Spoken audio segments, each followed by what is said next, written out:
with their soldiers. We besieged them and we killed most of them, and I think we will finish them soon. My feelings, as usual, we will slaughter them all.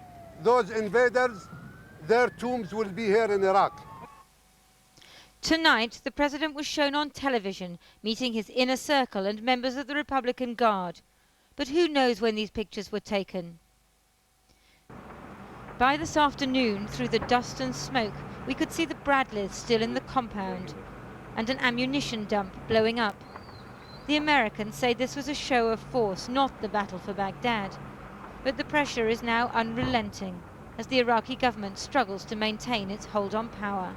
The latest suspicious site was found by American troops close by a building that seemed to have been used as an Iraqi military training centre. They found gas mask filter canisters. They're being found everywhere as they were standard issue to Iraqi forces and are not of themselves evidence of the possession of chemical weapons. But troops who approached chemical drums found in a trench are reported to have felt dizzy and vomited. An American journalist with them said initial tests were negative. Then one showed positive for the nerve agent sarin, which can trigger similar symptoms in low concentrations. The soldiers were decontaminated.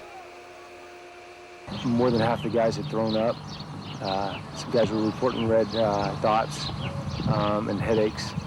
An American field officer is tonight reported as saying initial tests showed levels of nerve and blister agents. Senior officers are urging caution. Pesticides were there too. Some are chemically very similar and could explain both the soldiers' symptoms and the apparent positive tests. I don't have any specific updates on the locations you're talking about where the concrete was found. There are some other areas as well that we think that we have to excavate sites to find out what in fact was buried there. As more information comes available, then we'll certainly report that, but we don't have any extraordinary finds at this point while we're still looking. Over a dozen sites have now been examined. None has turned up the smoking gun America and Britain so desperately need to justify their war. But on the ground, reports keep coming in. Close to Baghdad airport, US Marines apparently finding something far more sinister. I just heard from a top military official here with the 1st Marine Division who says that he received information today over the intelligence net that commanders all throughout this theater read, the first solid confirmed existence of chemical weapons by the Iraqi army. He says a relatively large amount, perhaps 20, medium-range rockets were found with warheads containing sarin, a nerve gas, and mustard gas. So, there's no evidence so far. Reports are frequently second-hand. The military are deliberately cautious. What is it the politicians know everyone else doesn't? We will find them. They are there. We know of the determined efforts that the regime made to dismantle them, to hide them, to ensure that they weren't readily available when the inspectors were there. Britain and America are pinning their hopes on ordinary Iraqis to lead them to the evidence. The UN's inspectors were never given the time or intelligence information they needed to find. The stakes are incredibly high. If nothing ever turns up, there'll be a lot of egg on political faces once this is all over. Yesterday we saw the British Army storm into Basra. Today we saw them walk in. Tonight, British military commanders are saying the Ba'ath Party, Saddam Hussein's machine, is dead in Basra, Iraq's second city. It wasn't a pre-dawn raid. The paratroopers simply drove in confidently at around breakfast time. It was civilized from the word go.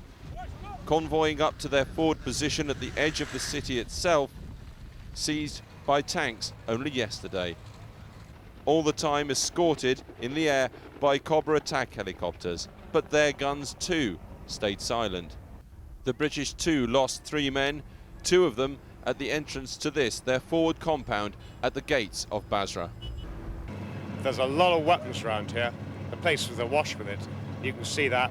There are a lot of defensive installations, and we'll need to spend some time in a city this size to complete the job and consolidate it and reassure the people and bring some security and stability to the city. For a minority, it had been a bloody Sunday. For the majority, perhaps, a happy Monday. 700 British paratroopers who walked and walked and walked. They didn't shoot, nor were they shot at. By mid-afternoon, they were running out of Basra to walk through. It's not been too bad, considering the information that we got. It's not been too bad, actually. It's been fairly quiet. Excellent. Thanks a lot. You've been told to move. Cheers. He didn't have time to chat, but his boss of bosses certainly did. The important thing is the regime is being removed. I don't think the regime falls like a tree. There's still some more work to be done. We need to make sure that we secure what we've achieved so far and continue to expand it. Yesterday it was the armoured advance into Basra. Today the infantry. You've got paratroopers right on the streets of central Basra. They're saying they control 80 or perhaps even 90% of the geographical area of the city. And many are saying to me they haven't had a single shot fired in anger against them all day. The army will see it as a clear vindication of their gradual probing move into the city, and a repudiation of those who argued that paras or tanks on Iraqi streets would mean a bloodbath. But, as ever, caution's the watchword. Tempting to sort of jump to phrases like the British Army has now taken Basra. What would be your description of it? Well, I certainly wouldn't say that the British Army has taken Basra, because we haven't completed the job yet, and it's certainly not over till it's over. And the reaction? Mass euphoria? No. Widespread relief? Definitely. We are very happy for this freedom, and thank you, very thank you. And we are enjoying this, all the people in Basra very enjoy. Thank you very much. We demand government. Why? There is confusion, anarchy. There is no order here now because there is no government. There certainly is anarchy and confusion. This afternoon, people in Basra were going at their looting on an industrial scale. Trucks, carts, water tanks ripped off rooftops. The army couldn't stop it, wouldn't stop it.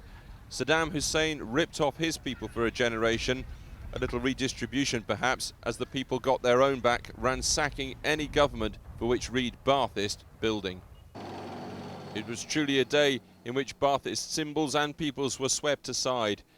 Early today, confirmation from the army that it had killed Basra's military commander, Ali Hassan al-Majid, also known as Chemical Ali, several nights ago.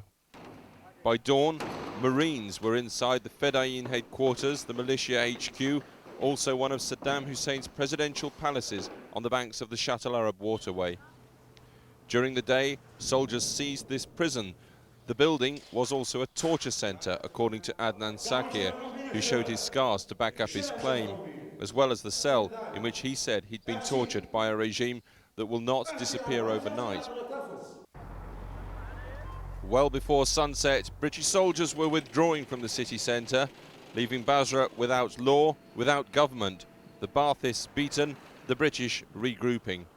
But another dramatic and relatively bloodless chapter has been written into the long history of this ancient city.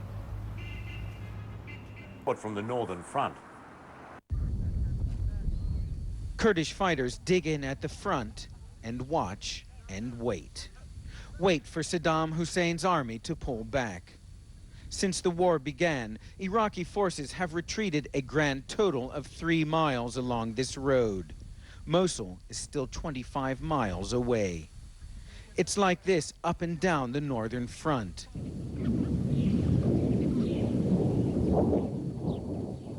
After days of American airstrikes, Iraqi troops have yet to be pried from their new positions here and can still lob a few artillery rounds back. Kurdish fighters known as Peshmerga, or those who face death, are lightly armed but enthusiastic warriors. We have a strong morale because we have a case, and we believe that our case is too right. Taking up arms to defend their land is considered a sacred duty among the Kurds, regardless of age. They have no tanks, no warplanes, no big guns. Their weapons of choice, the AK-47 assault rifle, rocket-propelled grenades, and light artillery.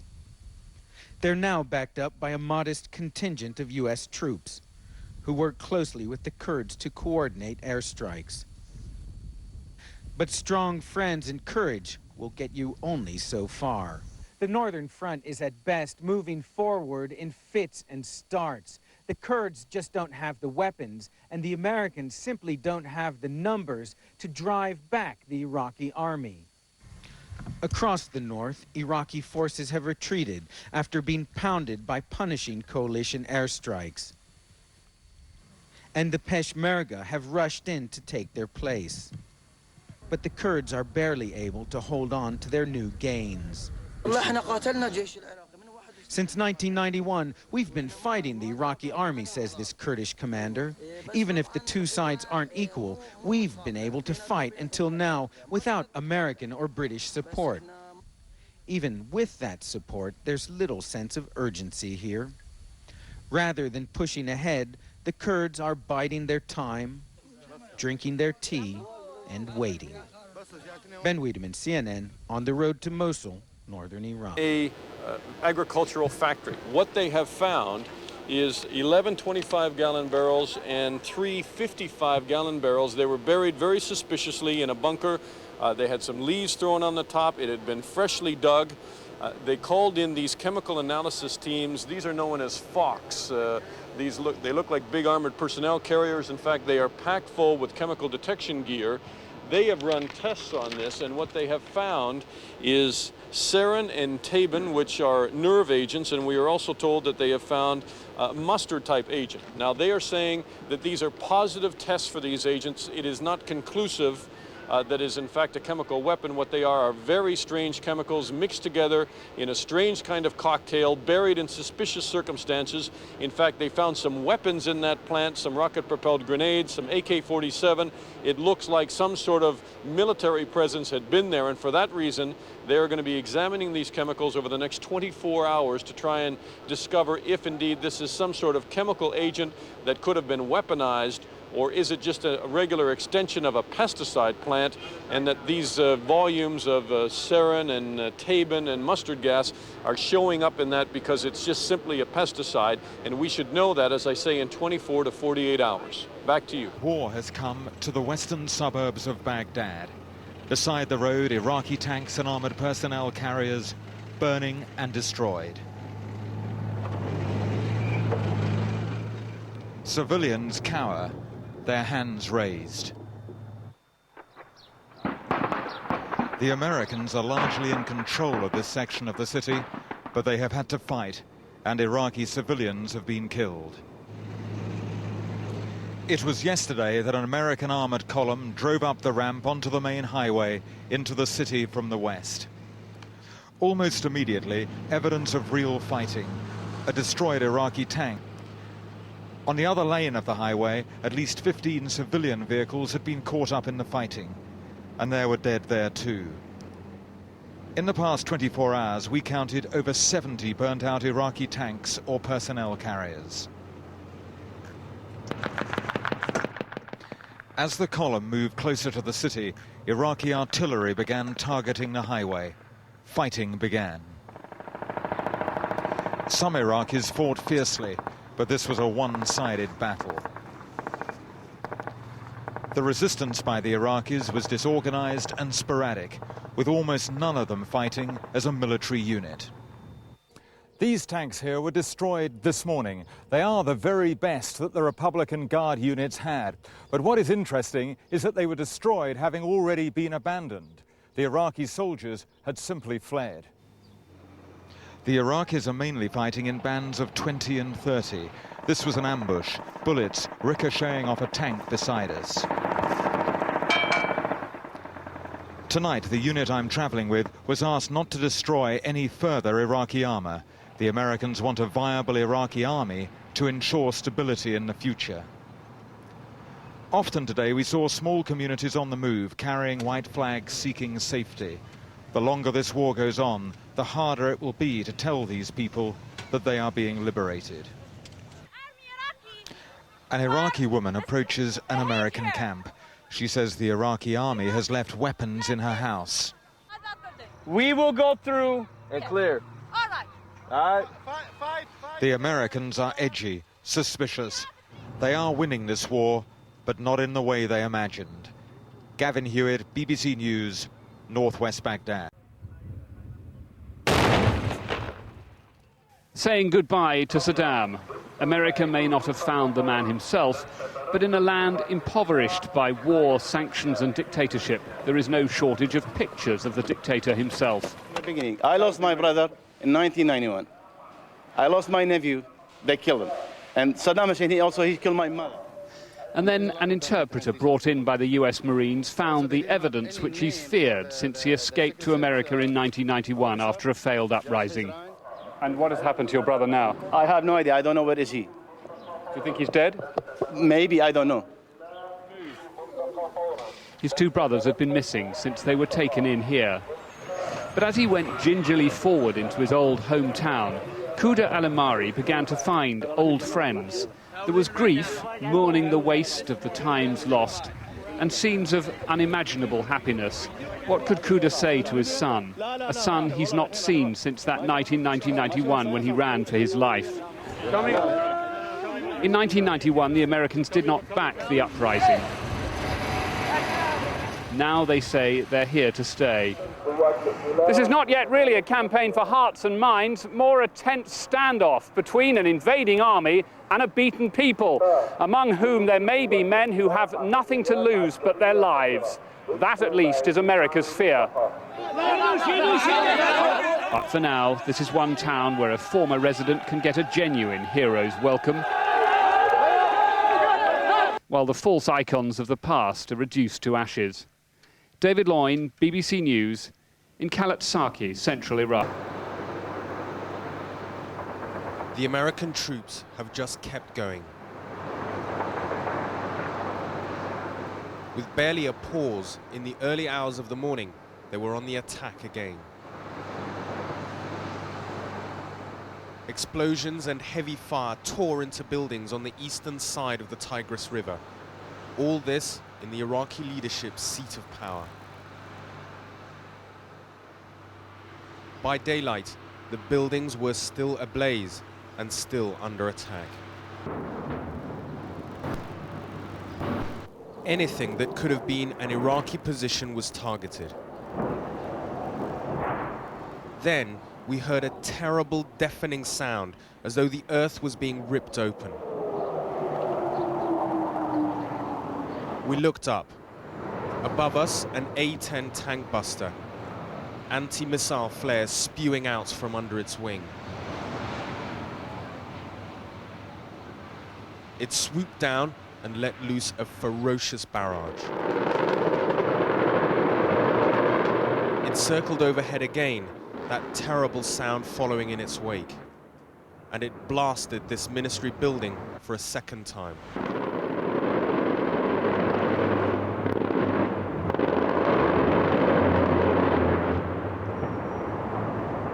The American forces are pushing on relentlessly. They're continuing to take ground and pounding defensive positions. And given the fact that they seem to be coming up against hardly any resistance, it seems that everything is theirs for the taking.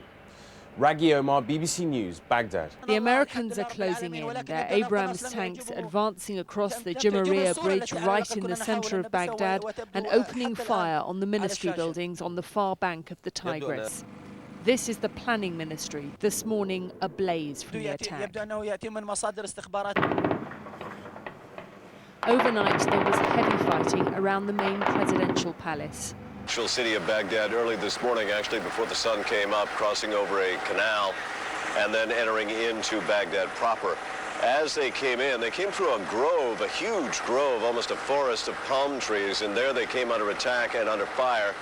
As they suppressed that and began to investigate, they found a huge stash of artillery pieces, anti-aircraft guns, and other various forms of ammunition and hardware. And so the Marines quickly went about the job of destroying it. This is sort of demolition that is done on the fly here. The Marines are obviously still trying to push forward through their objectives. So this is not something carefully planned and drawn out as you might do with a specific demolition team. Instead, it is Marines going through the underbrush there, quickly locating the Iraqi artillery, and then using either hand grenades or incendiary grenades, lobbing them into place there, and then running out of the way before they detonate. And there's not only the danger of the initial explosion, but of course all the ammunition that supports that artillery that is there. And as a result of that, there are secondary explosions that come and go quite frequently. So this was occupying about a good part of a half hour to an hour for those forces as they went through that palm grove and methodically, piece after piece, wanted to make sure it wouldn't be used again, wanted to make sure specifically if anybody came in behind them, they wouldn't be using it to attack them from the rear. And that was their operation there. Then they moved into an industrial complex. They did run into fighting there. At times the fighting was intense. Tank fire, mortar fire coming at them. Also heavy machine gun fire outgoing. The Marines were heavily outgunning whoever was attacking them. And they came across a stash of what appears to have been a Republican Army Guard headquarters, or at least a position that might have been in place there to defend. They didn't find anybody there. They did find a lot of equipment that appears to have been abandoned in a hurry, including chemical suits, gas masks, rubber boots, gloves, canisters, and medicines, including, we are told, atropine. Saddam, your days are numbered, is their chant. These people live along the roadway, some 20 miles north of Basra. Their joy at the arrival of British troops seemed unabated. God England! Soldiers from the Royal Irish Regiment drove up here to secure the surrender of an entire division of the Iraqi army. Their barracks were deserted. All they found were a collection of looters and cheering crowds. Look as if the 6th Army have up and fled.